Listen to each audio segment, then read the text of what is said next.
Welcome to 5 Star Weekly. A rough stretch of matches, but we have rumors. We're getting all that and more coming up. Before we get into it, become part of the notification squad by hitting the bell next to the subscribe button on YouTube. Welcome to the show, 5 Star Fam. I'm AJ, and it's the return of Marc Nichols. And yes, we unfortunately have crashed out of the US Open Cup. We'll get into that match review. And before everything else, that was aforementioned, big shouts out to the Patreon fam. You guys know who you are. You guys have been super loyal, and we love you for it. And some very fun things on the horizon. And, in spite of the team's form, there's always some surprises. So definitely shouts out to Gavin, Jordan, Niall, Andrew, and Chris. You guys are legends. But let's get into the match review. So, yes, unfortunately, it is a 2-1 loss to Indy 11 in the US Open Cup. A USL Championship side, and it's ugly. It's never good to go out to a lower division side, especially in a cup. In preseason, it hurts too. So it doesn't make it any better in this regard. But essentially, we won't linger on this one too long because we did do a live match reaction yesterday. We were recording this on a Wednesday for full transparency. So, if you want to dig into that, you can. But, essentially, this match just seemed very disjointed. We had 7 changes from the starting 11 against RSL, and we looked like a team that had chopped and changed. And very bereft of the form in front of goal that, well, let's just be honest, it's been non-existent in front of goal all season as far as performing, our XG. We've been underperforming it severely. We're one of the top teams in creating chances, but even against the USL side, we cannot put the ball into the back of the net when we have looks in the box. And basically we get torn up on a counterattack, basically 2 counterattacks, but it's really what Indy 11 came to do. They came to smash and grab, park the bus, things that Marc Nichols with Chelsea definitely knows a lot about. But it's effective. It is very, very effective. And it just makes it where one mistake here from Muyumba, in midfield, he just doesn't handle the ball, or however you can say handle with your feet. I've just now realized that handle is very much biased to hands, But anyway, it is a very haphazard beginning to this this episode. But it's that type of game. Yeah. It's like, man, it gets you start thinking about other things, man. It's just like, existential AF. But essentially, torn up on this counter attack. Maybe looked offside to some. It was not. He was onside. And they were just very clinical. A really good ball in from the right. And, the striker just was able to, stay onside and slot it in, against Josh Cohen, who really couldn't do anything about it. It's just essentially a one-on-one. That's, he's had it kind of tough, at least when he's started.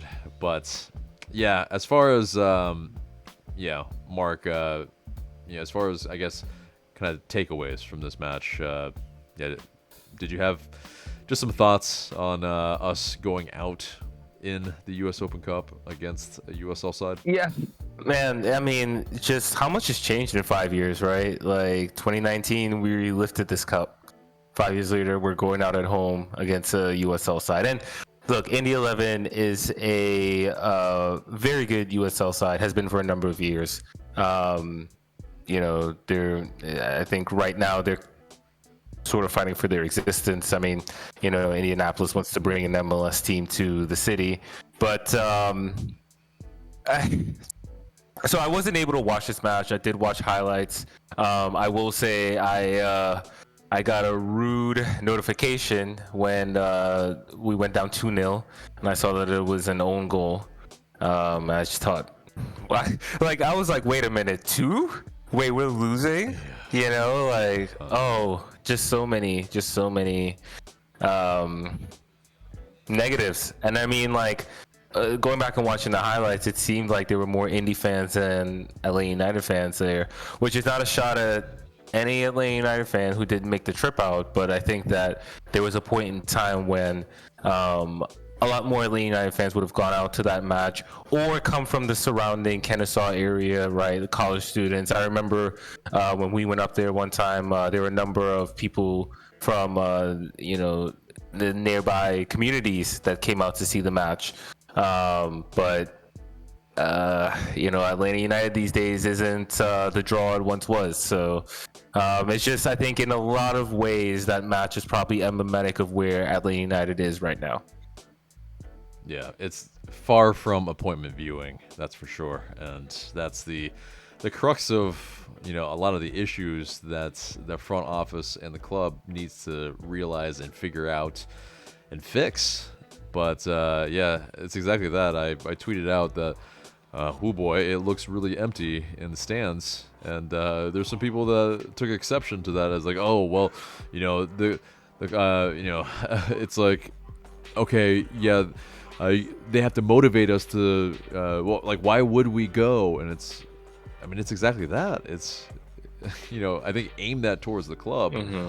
It's very much, that's the energy. Like, we're coming from, at least I am, coming from the standpoint that, hey, like, the club needs to do better in getting the fans interested. It's not on anybody else to get the fans interested in the club. And frankly, I mean, if anybody wants to clip this, please show it to the club. It's anybody who's even covering the club is doing the club a favor. So it's one of these things like, yeah, we may be keeping it real here. And yes, at times, the criticism is, maybe at times harsh, or maybe at times just, keeping it really 100. But, yeah, it's not without merit. So, there's not a, it's a agenda or anything. It's very much, the club needs to figure out the malaise that they have been in for a very long time. But yes, Dax McCarty did score that own goal that put us 2-0 down. It was another counterattack. I mean, they basically didn't need very many. It was essentially 2 counterattacks that were the counterattacks of dreams, essentially. And, meanwhile, we are just peppering their box. We're trying to, get some shots somewhat close to target. We had 17 shots and 3 were on goal. Yeah. Like, that's just not good enough. Yeah. And, it's, yes, we have a very chopped and changed side where, Daniel Rios is not in. Nick Firmino is in. He did score our lone consolation goal, and it was well taken. But, yeah, there were some other moments where, it's like Ronald Hernandez. Oh, yeah.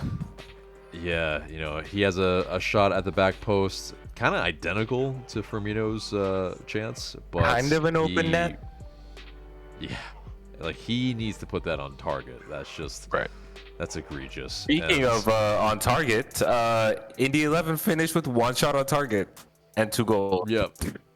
Yeah, I know. Like, that, I don't even know how that math checks out, really. It does because of the own goal, but It's just like, it's a big sigh. And I said this on the live post-match reactions as well, that Ronald Hernandez, if he's your captain, like, it just exemplifies the problems. I mean, it's just, yes, I understand why he's captain, but, you know, the fact of the matter is that, yes, like, there is no means that, is he the most talented? Is he the best leader, the most vocal? I genuinely, besides him being one of the longest serving members for LA United, not sure why he is, the captain. It's just, it just spells for trouble. But and it's one of these things where, it's kind of these moments that we switch off, that essentially are our undoing. And yes, I think that's really all I want to say about this match, because we're out of the cup, where it's probably our best chance, even though yes, there were other MLS sides that are definitely stronger than us that are still in this. And I think the one I'm speaking of most dangerously is LAFC. And right. If we had gotten to the final, I would still, we're not favorites. So it is something that's you probably wouldn't have wanted to go out in this round. If we went out to an MLS side, okay, I can live with that.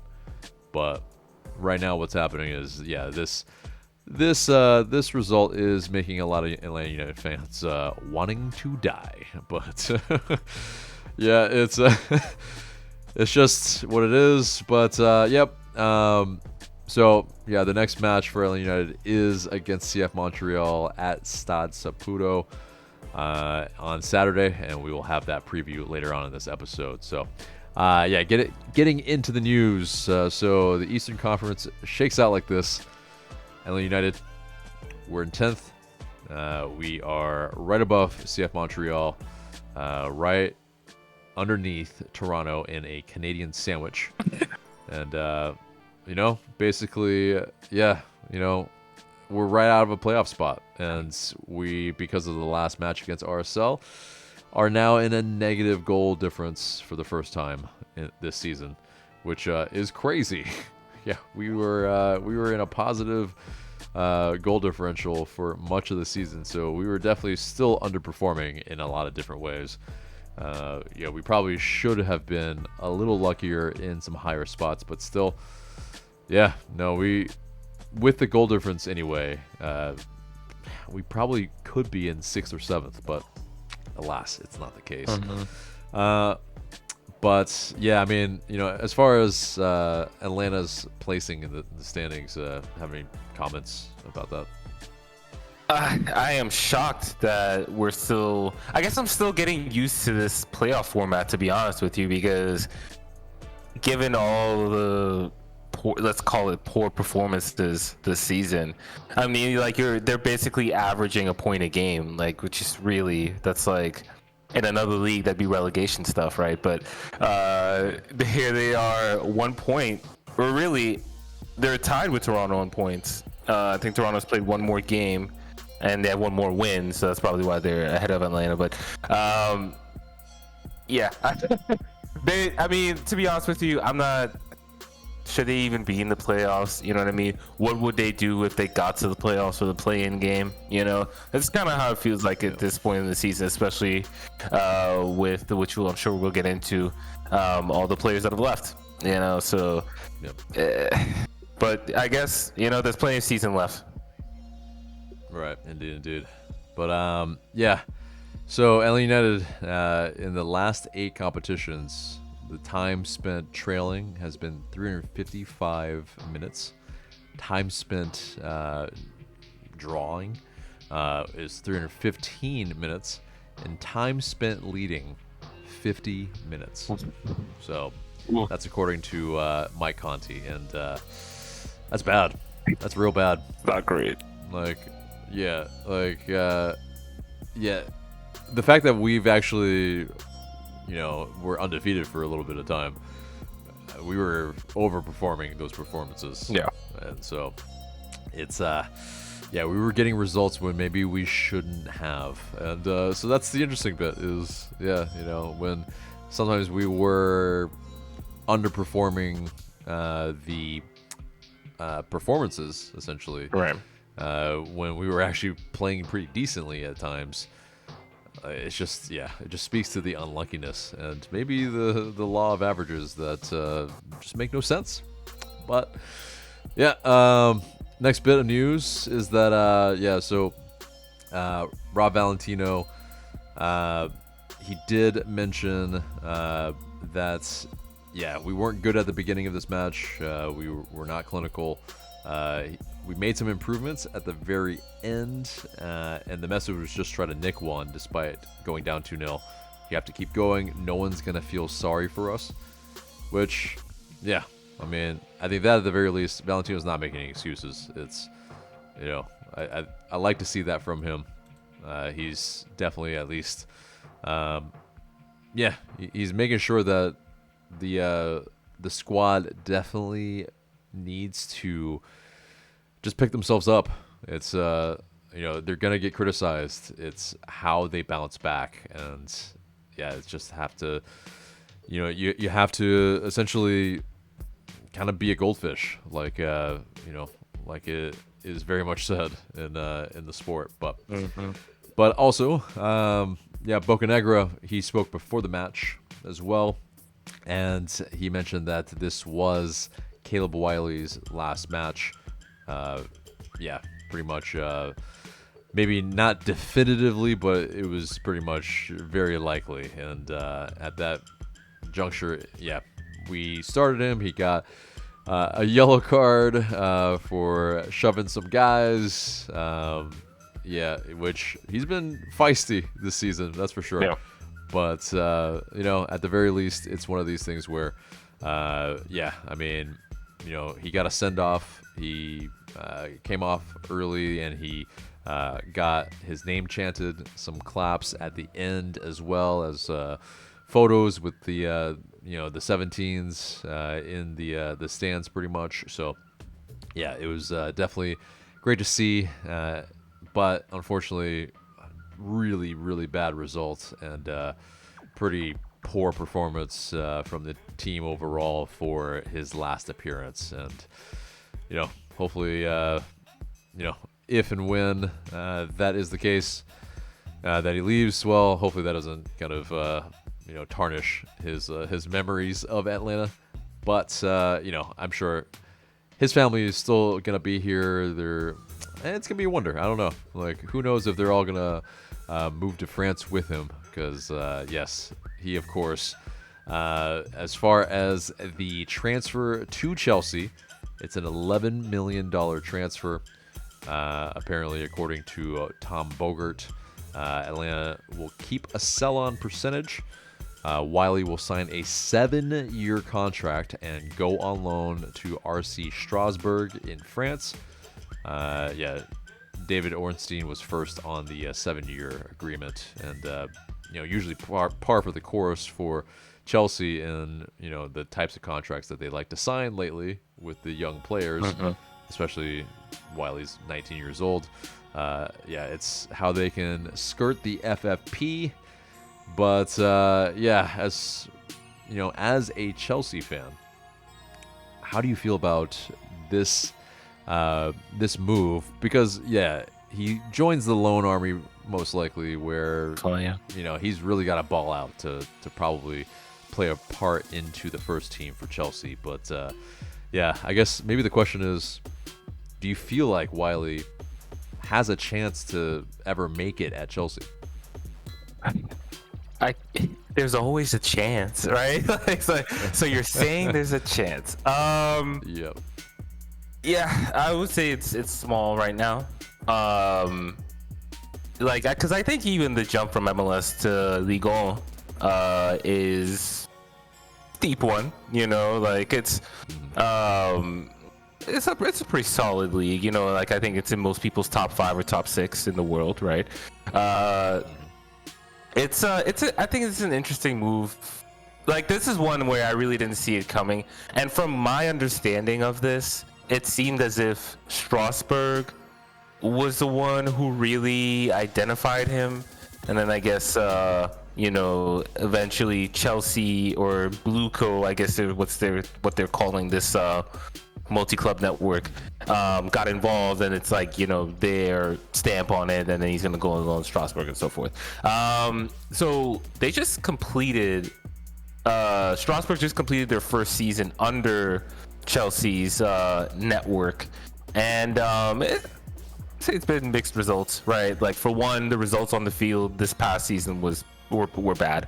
They were fighting relegation for a while. They weren't, and Strasbourg is not like a really good team to begin with, but I think you definitely saw some resentment from the fan base about the whole partnership with Chelsea. Yeah, like, kind of, and essentially, like, maybe the feeling that their club is being turned, their club with a lot of history is being turned into like a sort of minor league, kind of situation.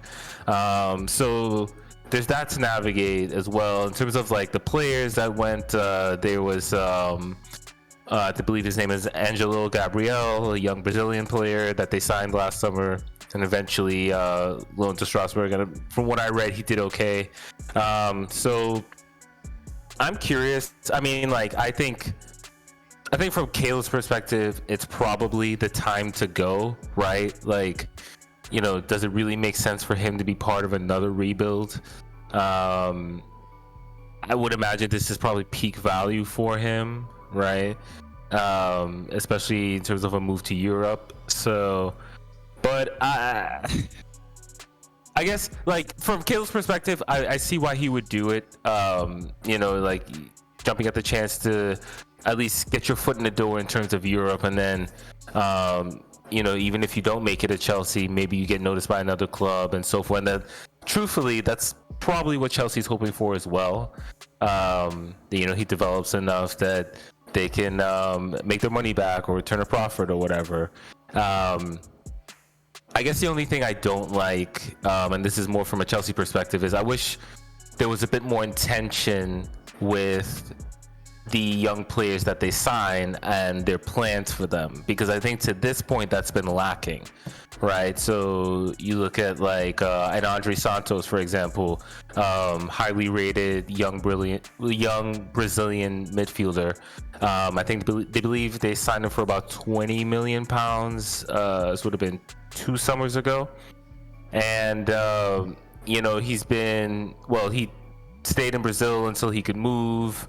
And then last summer, they thought about sending him to France. He ends up going on loan to Nottingham Forest. He doesn't play very much. So then they cancel that loan, and he ends up at Strasbourg for the second half of the season. I think he's going to go back to Strasbourg this summer.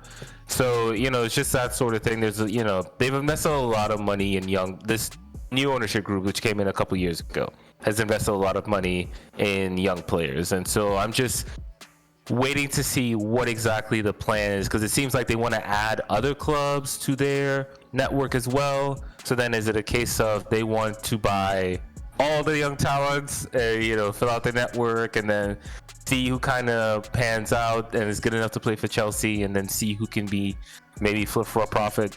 I'm not sure. To be honest with you, I can't really say that there's like a solid plan in place right now. But, at the end of the day, it'll be, if Caleb plays well enough, then I'm sure he'll get his opportunities. Yeah.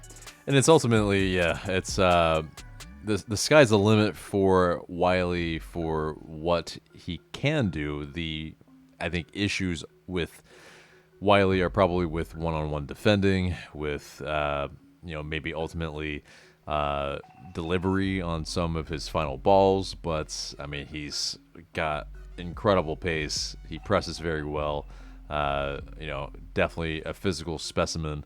And as far as I think him in the final third, like, yeah, he's cool as you like. Right. If you get him in the box, and yeah, he's definitely got upside for sure. maybe not quite. I think for a lot of people, this would be the ultimate upside, Alphonso Davies upside, but it's still, quite a high ceiling, which I think is shown in the $11 million fee. But I wonder if that's a pretty risky and high fee to pay for Wiley when he's not proven in Europe. And I mean, yes, it's the age, but I mean, yeah, I don't know if they can recoup that really. It's I don't know. Like, he's really got to ball out. And, like, sure, if he goes for 15, it's a win. Sure, great. But if he doesn't, and it's a possibility. Like, basically that fee, they would just have to eat it, which, as an Atlanta United fan and Arsenal fan, yeah, who cares? So, Right. but as far as just the surprising number, yeah, it's definitely a bit surprising. It feels a little bit high, but amortized over the 7 years, okay, yeah, it's probably makes it a little less of a hit, but yeah, at the very least. Well, Wiley, he has been incredible in the few amount of years that he's played for the club. And, yeah, obviously usurping Andrew Gutman last year and, pretty much necessitating us to sell Gutman because just having two left backs, is taking away a little bit of the development of Wiley. So, definitely Wiley, he will be missed. A big talent, 19 years old, homegrown. Yeah, it's, definitely I think Atlanta United fans, are very much, they are appreciative of Wiley and, yeah, the kid from Morningside who's just like a stone's throw away from me. Like, it's insane. Like, he's going to go play in West London. Possibly, Yeah. If everything goes right. So, yeah, it's wild. But he also will be playing in Paris because he has been called up to the Olympic team for the U.S. men's national team. And so, yeah, the 2024 Paris Olympics, which really hasn't happened since 2008 for the U.S. men's national team.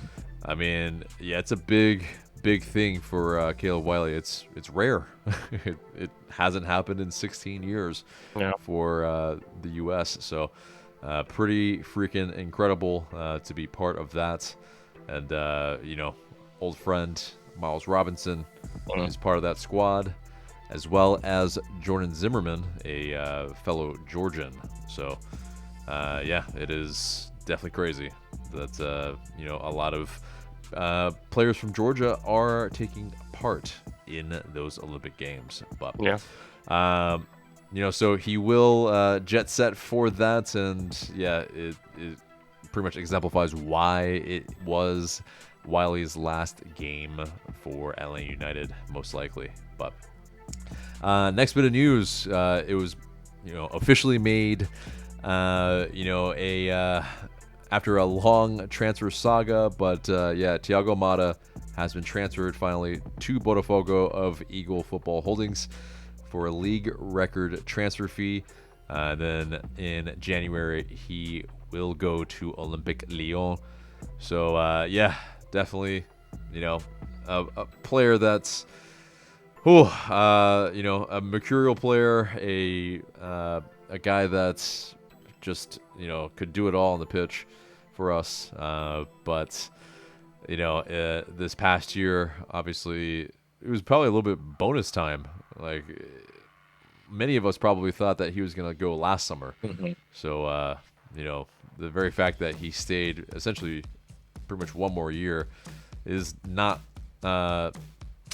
is, I think, a blessing to a degree, but it also is when he was on the pitch for us this season, wasn't necessarily always where he was pulling up trees, unfortunately. But as far as, that was pretty much everybody, unfortunately. It was, underperformance from a lot of the players. But I know a lot of fans are definitely very broken up about it. I think the more casual ones are definitely like, well, why are we even following the team anymore? We're selling all our best players, and at this point, what are we watching the team for? We've just gutted the talent, the top end talent.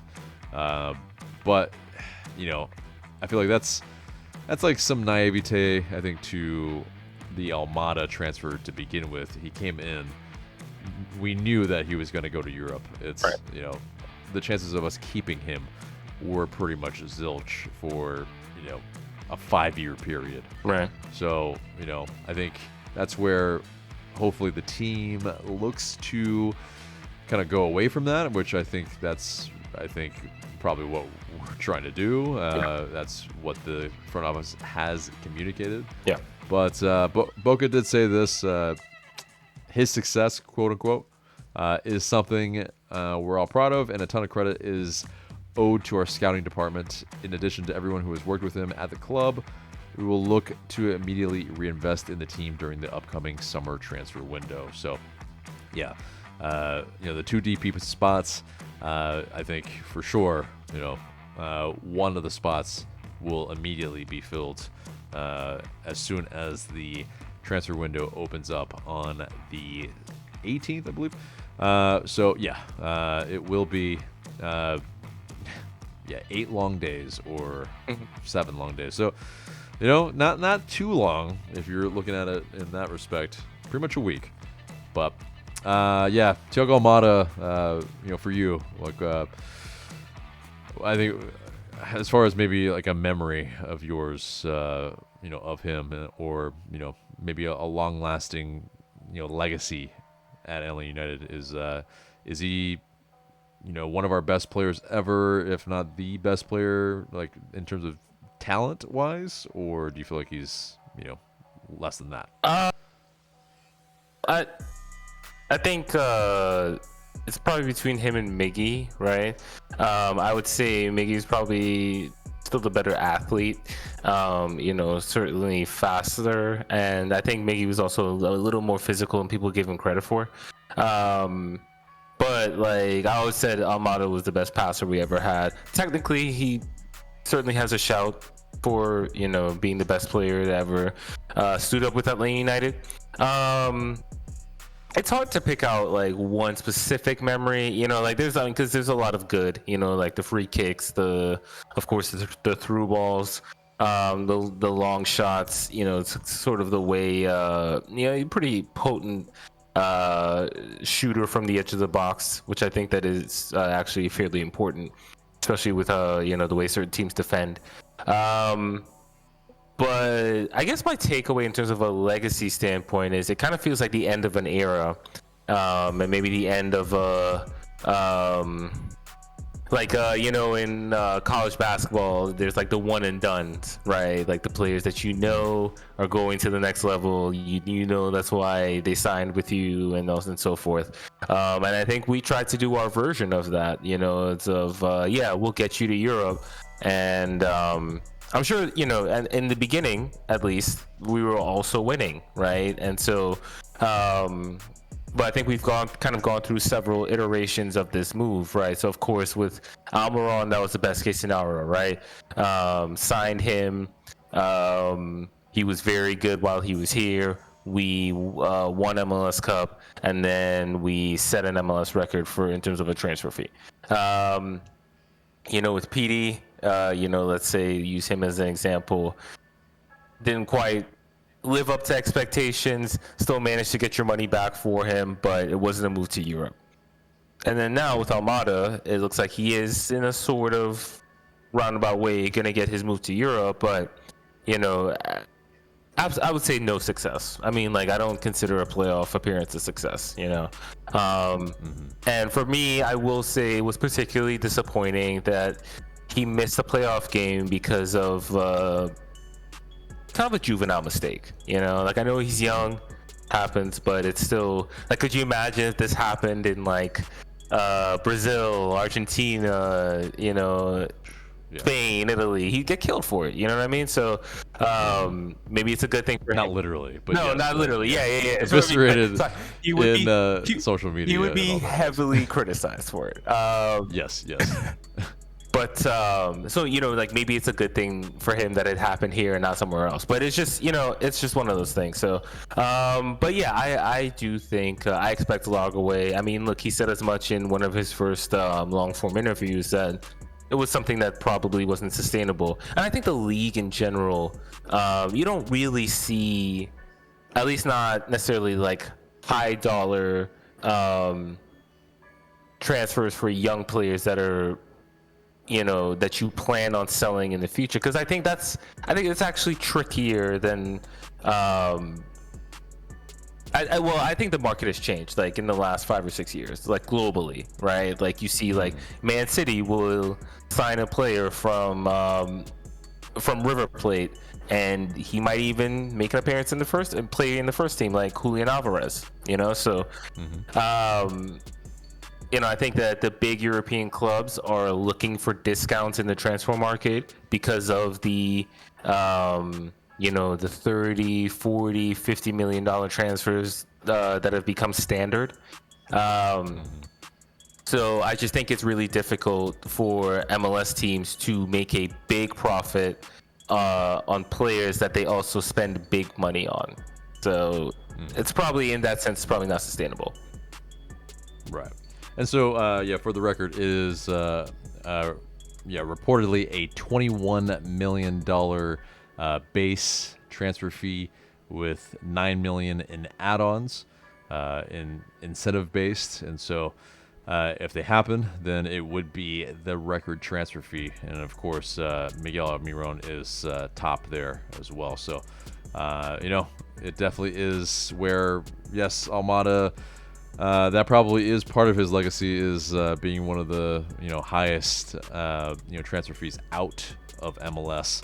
But yeah, it is definitely, I think, an opportunity lost with such a talented player that we weren't able to win anything with him here, and really have almost really nothing to show for his time when he was here. But so next bit of news is that Ezequiel Barco, he is about to make a move as well to Spartak Moscow in Russia. And it might be where essentially we get 11 million from the sale of Barco, plus a sell-on received from his transfer from all that. So that's according to Doug Roberson. And that's gonna pretty much bump up, if everything goes through, pretty much $50 million that we have gained in this transfer window, which MLS, let alone any club around the world, is a very good haul for for a transfer window, because not everyone sells a player for 100 million. Like that's pretty rare, although it's happening on a more frequent basis now. But yeah, I think you can count on probably two hands how many times that's actually happened. So the very fact that we have 50 million to play with, well, we have a rumor for someone that might be brought in. And so Russian attacking midfielder Ford, as well, Aleksey Miranchuk of Italian side Atalanta. According to Gianluca Di Marzio, we are apparently the most concrete possibility for him. The 6-foot-tall, 28-year-old was looking at his options in MLS, but Boger, he's mentioned, and Tom Boger anyway, he mentioned that there is a rumor that Atlanta bid around $10 million for him, and Miranchuk had 3 goals, 10 assists in around 1,500 minutes across all competitions for Atalanta, which pretty much he played around 45 minutes on average or so, so half a game essentially for Atalanta, pretty much coming off the bench, but a pretty nifty goal return. Lots of assists. Yeah, a player that, for a guy that is pretty tall, for a number 10 essentially.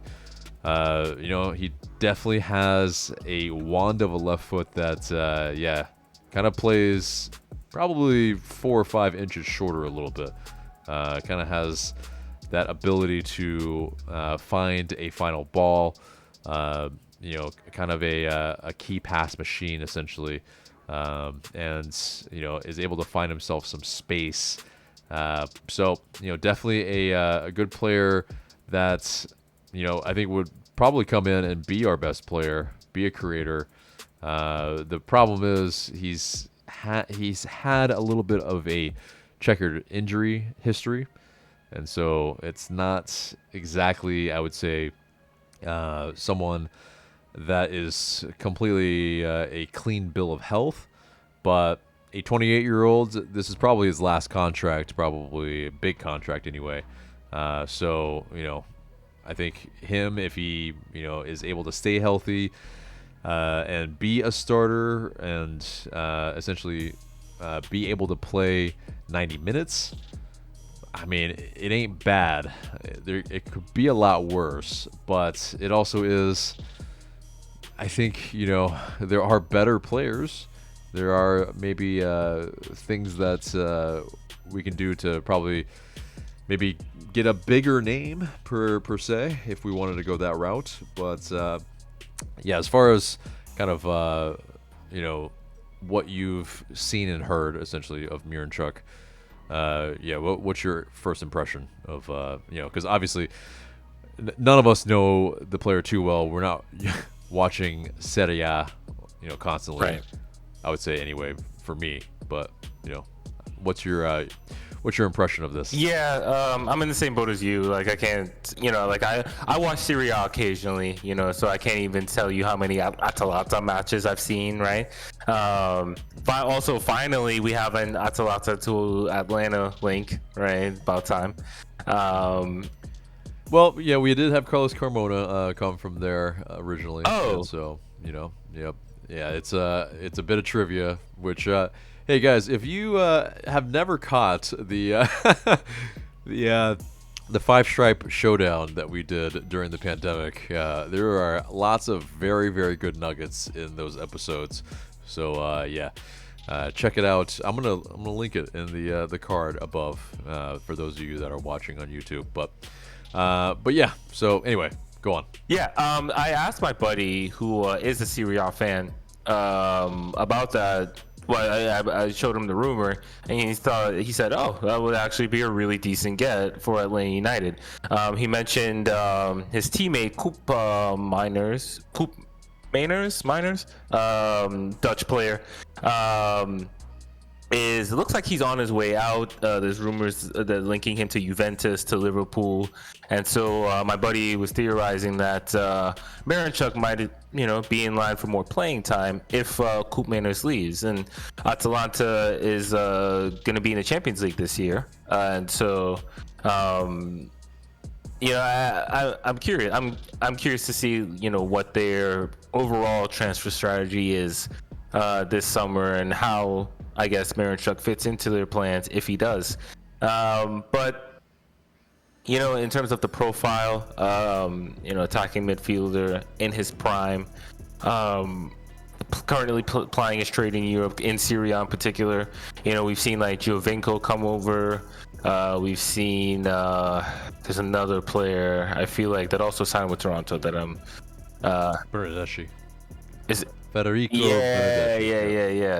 And so at least Giovinco, I remember him, being pretty decent. So, but like I said, I can't say that I've seen the player himself, so I don't know how he would fit in.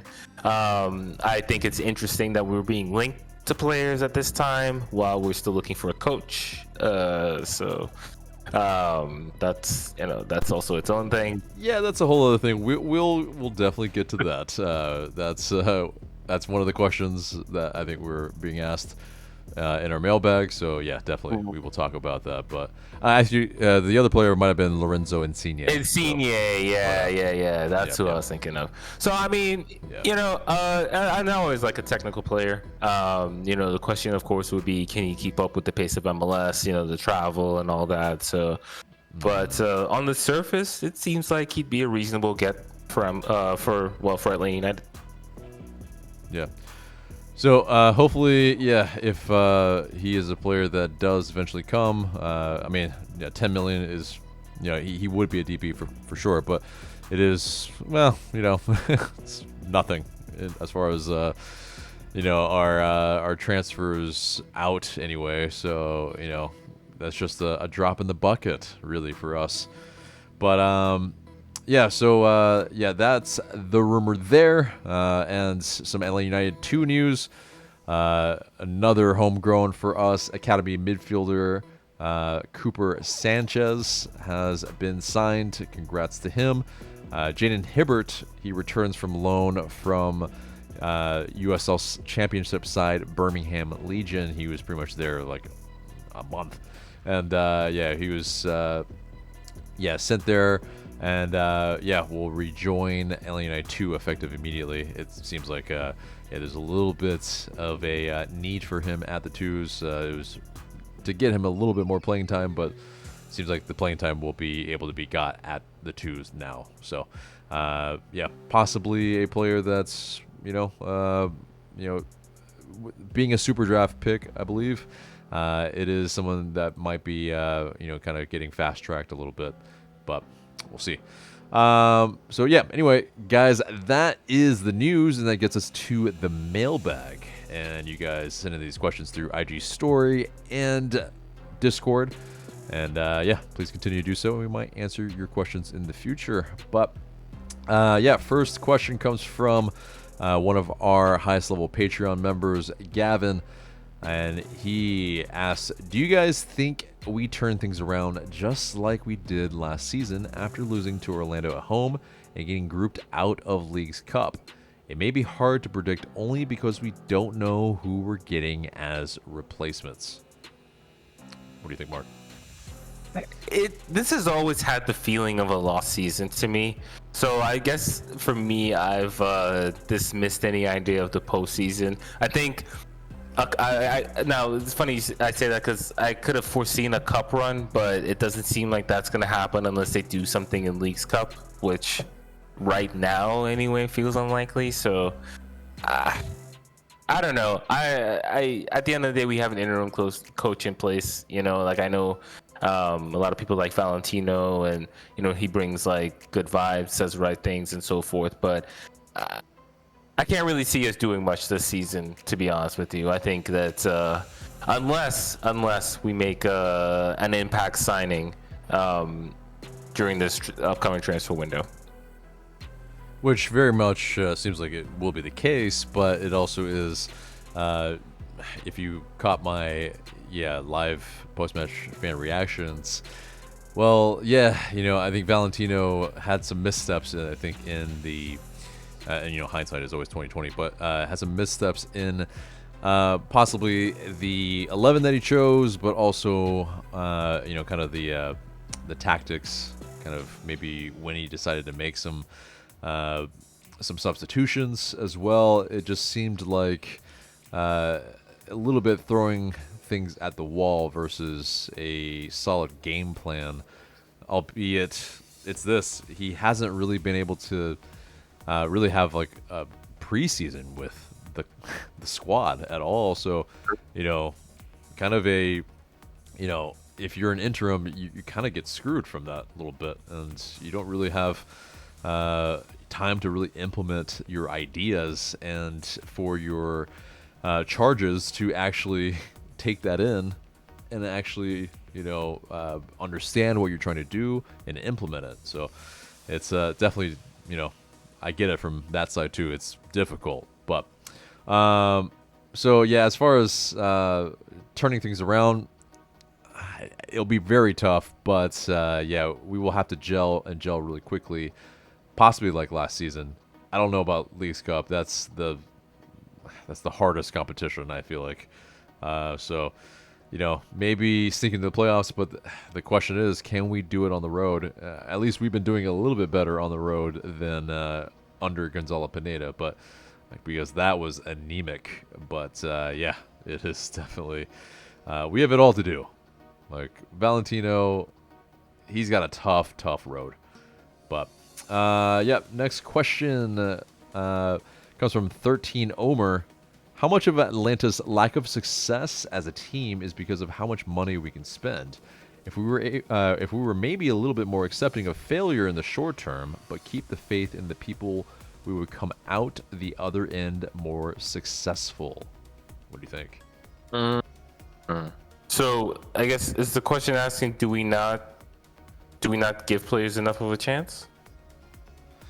Well, I guess it's more it's asking if if maybe we didn't spend big money and really gave maybe youngsters the chance to really grow and really become kind of growing with each other, become the team that's possibly they could be with realizing their potential. But that obviously is a long process versus a kind of the ethos of the club, which is yes, we are a team that spends big money, so we expect to win now, and it can be conflicting. Perhaps I do think at times the club has tried to spend their way out of problems. It's interesting, because I don't think their transfers overall have been like a total failure. You know what I mean? Like even Yakumakis, I would have said he's one of the best players that Atlanta United have signed. If he could have stayed on the field, maybe an MVP candidate type of player. So it's also this too. Like I don't think I could stomach being like a Union fan, for example, right? Where you're just bad for years and years and years, but you're, building this, you're kind of starting from the bottom. Like it's that whole trust the process thing, which sometimes I feel like clubs and directors kind of hide behind that phrase so that they're not necessarily held to the standard of competing every year, But I think there's an argument to be made that the spending could be a little wiser, maybe a little more measured. Like it's not so much criticizing the spending itself, but how we spend. Yeah, I mean, essentially, its execution has been poor. Yeah. And that very much is the truth, because we're hamstrung in areas where we absolutely could use the help. We essentially have a very short squad because we can't add any more players because we've loaned them out where they still take up a roster spot. Right. And so it's with the mechanisms, with the U22s, with the supplemental ones, with just DPs, TAM, GAM, all of that, which is confusing for the layman's person. Right. They're gonna see basically the top players being sold, and without really knowing really what's going on, they're gonna be a little disenfranchised, and I don't blame them, but I think that's where I think the club could do a little bit better in educating it, because that's the thing. It's we're doing it from kind of our humble reach, but that's the thing. It's like if the club itself is a little bit more transparent in all of that, I think it'll go a little bit, not a little bit, I think a long way in really, I think, ingratiating the fans to make sure that they feel like they're part of the club, instead of like, there's all this like shrouded stuff that like, why are we doing this though? Right. Like the general casual fan doesn't know why. They're not going to dig in to podcasts and articles and all those type of things.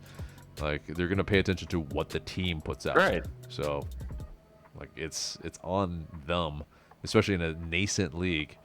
It's under 30 years old. Right. Like, you have to do better in educating the casual fan.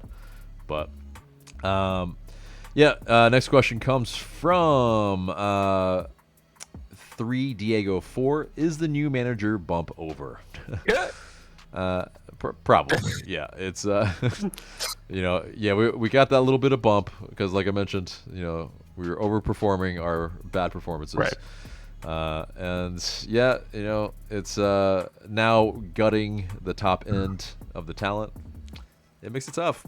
Like, Valentino has just a very steep hill to climb, but I mean, is what that is. H Steimer 1 has the next question. Thoughts on Gregerson? Seems like a key player, but he's always injured. Do we need center backs? Do we need a new center back? I guess this is a question. He just asked, do we need CB? Mm-hmm. So I'm trying to interpret that question. Mm-hmm. But I mean, we do have 5 pretty decent center backs that we've been rotating between, with Cobb, Morales, Abraham, and Williams, of course, with Gregerson. Right. But yeah, him being the DP essentially, but he can't stay on the pitch, either through yellow card accumulation or injury.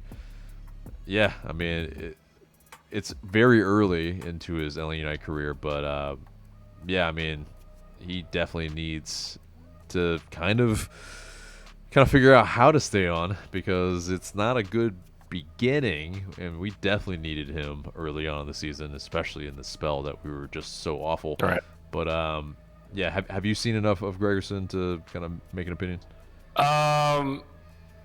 Not in terms of actual game action. I know that overall the team's record is a lot better with him in the lineup versus out of. But it's kind of ironic that, like, they just sold Yakumakis, and one of the common refrain was he couldn't stay on the pitch, which is true. And then you have Gregerson, who's another DP who's now having trouble staying on the pitch. So it's tough. Like he said, I mean, it would be really early, I think, to decide that this player can't help you for the future. But it's something to monitor. You got to be available. Right. For sure. You'll love this question. Alfred89 says, how confident are we that Caleb's development doesn't get derailed by joining the Bowley-fed Lone Army? Bowley-fied. There we go. Yeah. Not that confident at all. Yeah. It's just, I would even go as far as to say I don't know if development is really, or at least development of the individual player is really the most important thing from the club's perspective. It's almost as if they're kind of just throwing these players into the mix and see who emerges. That's what it feels like. So we'll see. I'm definitely rooting for Caleb, though. Yeah.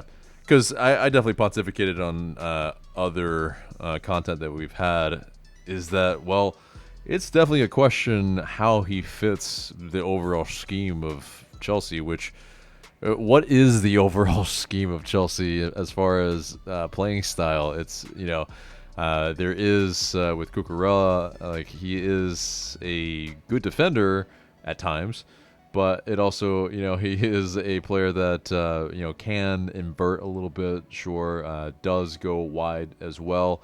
But ultimately, what do Chelsea want to do? And Wiley, I would say, isn't really that type of inverted fullback per se. I mean, he is at times, but I would say he also isn't a out-and-out, kind of like, I think, crossing fullback either. He's more of that type of playmaker, but also pacey and, can hit you on the break, can also, tear you to shreds. on a counter.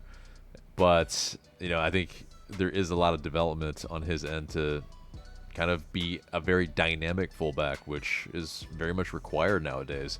And, yeah, the one-on-one defending, I think that's the biggest thing that will get him to the top. Like, you got to take care of that first. Yeah. Otherwise, you're not going to make it. So, it's definitely some things.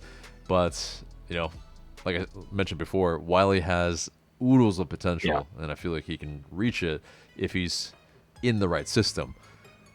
I don't know if Chelsea is the right system for him, and I think it might actually hinder him. But, well, yeah. they change coaches every year, right? Like until they stick with the coach for more than a year, we're just gonna have to assume that. And I think with this ownership group in particular, they seem to be very bullish about the idea that they're gonna build a team in their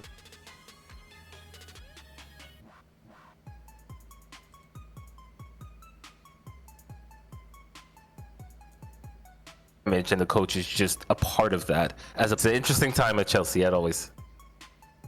Yeah, for sure. All right, so there's a lot of questions that you guys sent in. Thank you. We won't be able to get to all of them, but yeah, some of them I think kind of exemplify the temperature of the fans right now, and I'll definitely just maybe put the questions out there, but we won't answer them. But because they are also just, it's just what it is.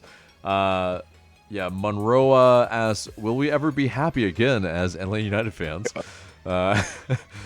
There's also, let's see, Musicis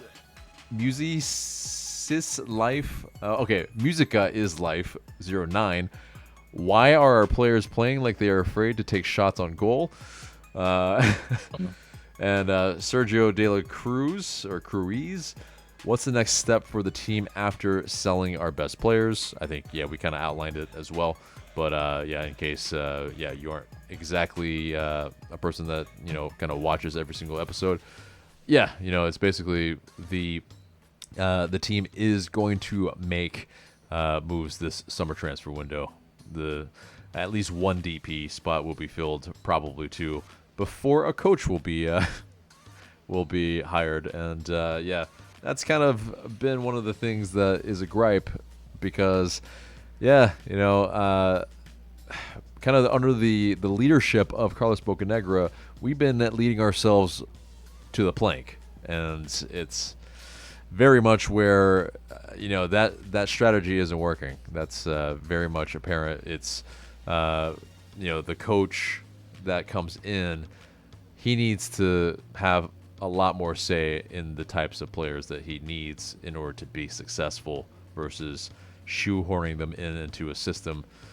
Because yes, I mentioned this before, Rob Valentino is a very light, I emphasize it, light version of a Carlo Ancelotti, where it's, he's trying to utilize the best attributes of every single one of his players to win and be pragmatic, essentially.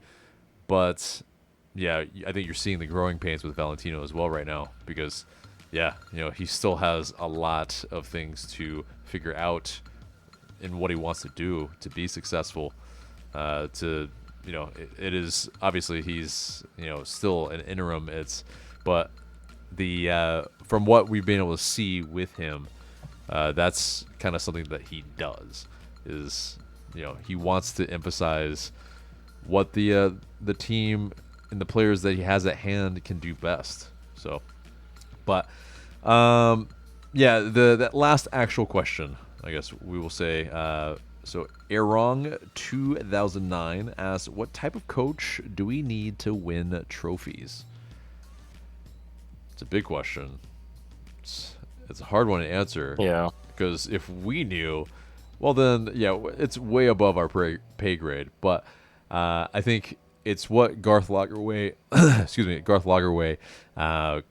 pretty much talked about as well, was that it's not exactly married to the type of coach and what type of system that he wants to play, what type of style, albeit in yesteryear, we wanted the, we're okay with a 4-3 win, that type of game where, it's attack, and okay, you might be a little haphazard at the back. But I think, it's more with Lagerwey. He's not married to any sort of absolute playing style, whether it's, pressing, gegenpressing, playing with a lot of possession, slow, methodical, build up, playing out from the back, or, kind of a team that sits. It's whatever is going to be effective, with the players at hand, I think, as well, is what's necessary. I think it's, at this point, Atlanta United needs to prioritize how we can win. And, however way we get there, I think the fans are probably going to be okay with that. Because, I think the very least is probably a swashbuckling football where, we're on the front foot. We're going to be direct. I think that's probably more of the route.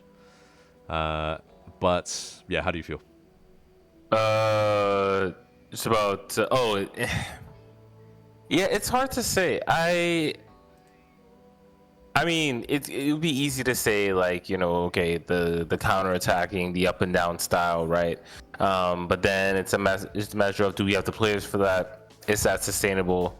Is that a consistent way to win? It'd be awesome if we found our version of Wilfried Nancy, but like it's. Yeah. It was definitely a coach that, Columbus Crew were able to prize him away from CF Montreal, which is a perfect segue, if you'll allow me to get there, audience.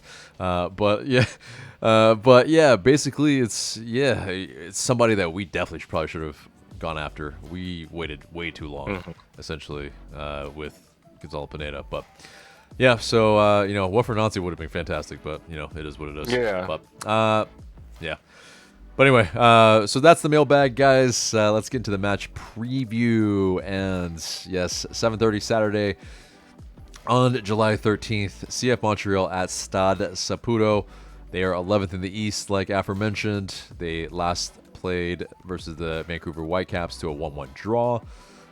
We last played them to a 4-1 win on September 24th last year.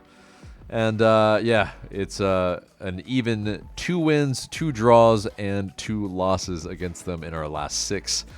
Our old friends Josef Martinez and George Campbell play for them right now. And Josef Martinez, of course, just hit his 108th goal in his MLS career.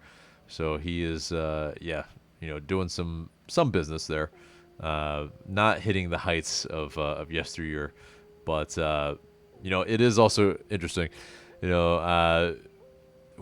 Victor Wanyama, the whole fight that Josef Martinez had with him. It's now we've seen in photos where they're playing, I think like poker with each other on the plane. And it's just funny. It's just like, that's just Josef Martinez. It's just like he's like anybody that he's ever really actually had beef with, like it's just not real beef. He is pretty much a teddy bear, and it's one of those things where it'll be great to see him. Hopefully he's thriving outside of this match, but as far as the dangerman for CF Montreal, Sunisi Ibrahim, he's a 21-year-old forward for them. He's got 6 goals for them right now. So he's kind of playing pretty much a little bit more than Josef Martinez at the moment. As Martinez has been a little bit in and out of the side a bit. But as far as CF Montreal, though, they are a team that concedes a lot of goals.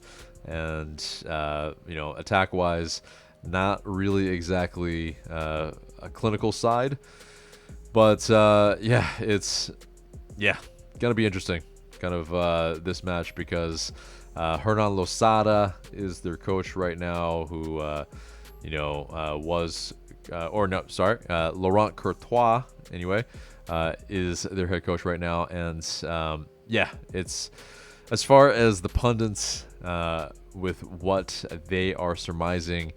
They have them as low as 15th and as high as 9th, and they're placed in the standings right now. Pretty much is the average of that, more or less, in 11th. They are expected to be in this kind of spots where, they're a team that if they do go up, though, they are very good at protecting the lead. They will shoot from distance a good bit, but they are very weak at defending against attacks down the wings and preventing from stopping their opponents from creating chances, which is something that we do really well. But they're like us, though. Very bad at finishing scoring chances. So, it's going to be a bit of a kind of who can suck worse in front of goal or less. Who can suck less? Yeah.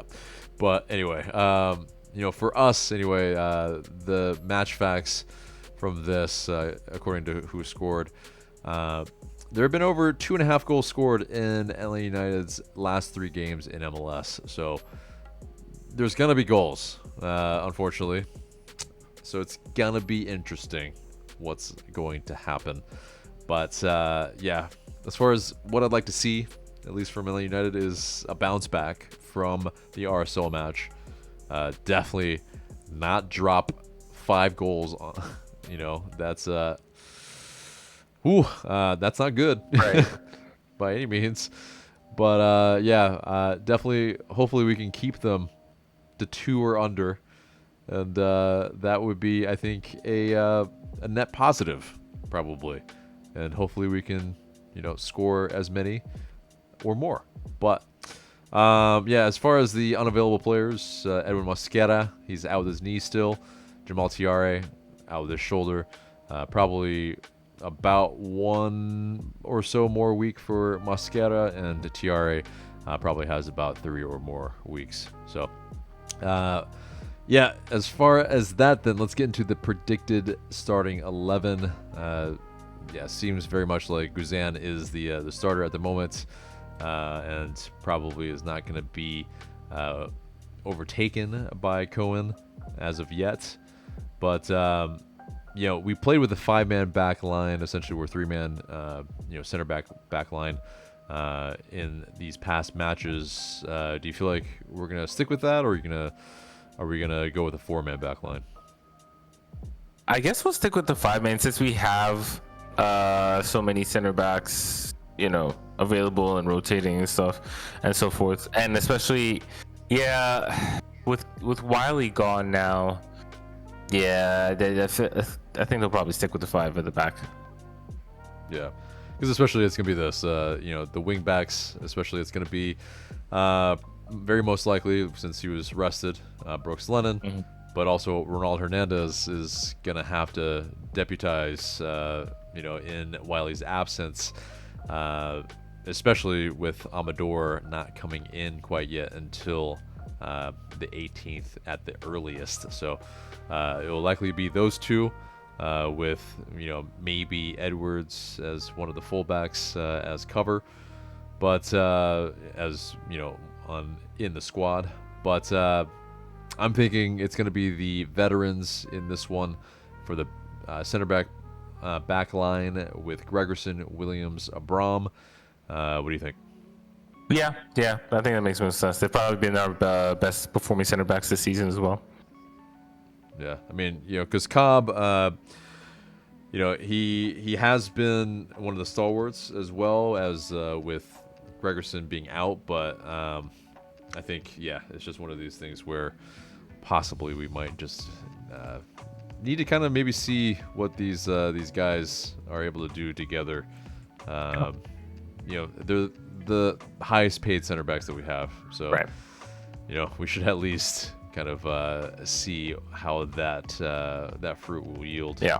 with more chemistry between all of them. But without taking away, some of the development of the younger center backs. Right. But into midfield, I'm thinking it's Schlich, Muyamba. You had McCarty and Fortune start, or Muyamba and Fortune start last match. But I'm thinking, Muyamba was taken off early. But it also, his gaff was a little bit the reason why we scored the first goal a bit. But it still is, I think, those are our two starters.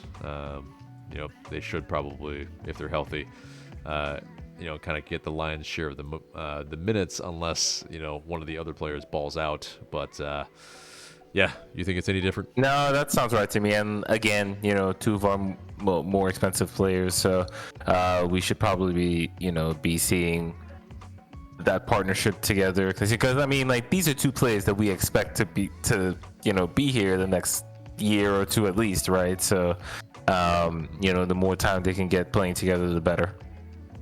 Yeah, for sure. And I think it's kind of probably looking like a 3-4-3 probably.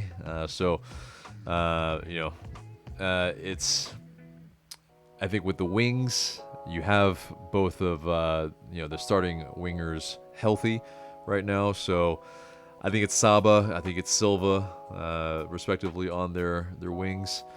I can't really see anybody usurping those guys, but what are your thoughts? Yeah, same. And like, especially with Mascara still out, right? I think. Yeah, I mean, there's also Brennan, who's been coming off the bench looking very lively, looking like a player that maybe deserves more minutes than maybe Wolf, maybe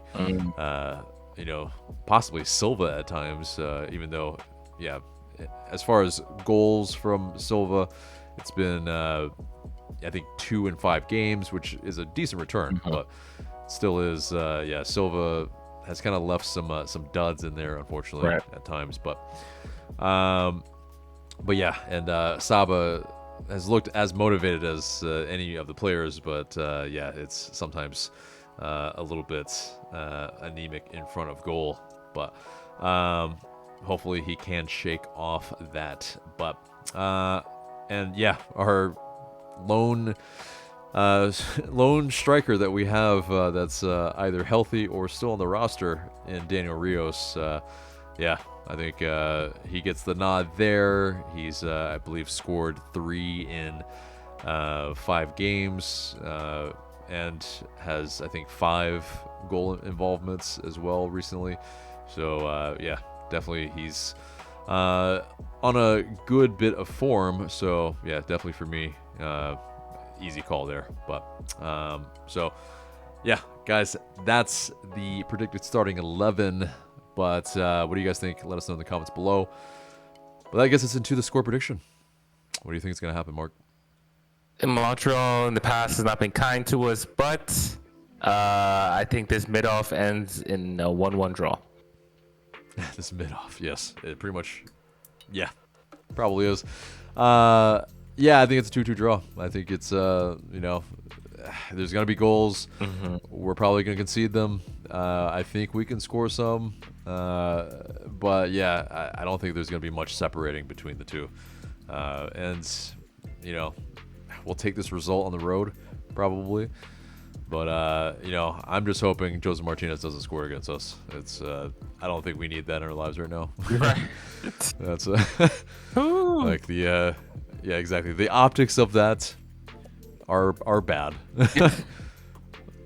Like fans seeing that on the score line or the score sheet. Yeah. It's just not not a thing that needs to happen. But what do you guys think? Let us know in the comments below. But so that is pretty much the entire episode except for the question of the day. And the question of the day is, if you're a season ticket holder, are you going to renew your season tickets?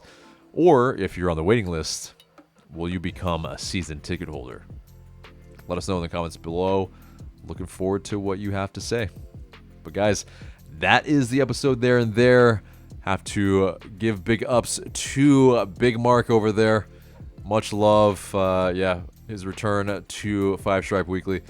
But yeah, always a pleasure having you. But yes, indeed. Guys, like, share, comment, subscribe. That's Marc. I'm AJ. Thank you so much for watching. We will see you in the next video.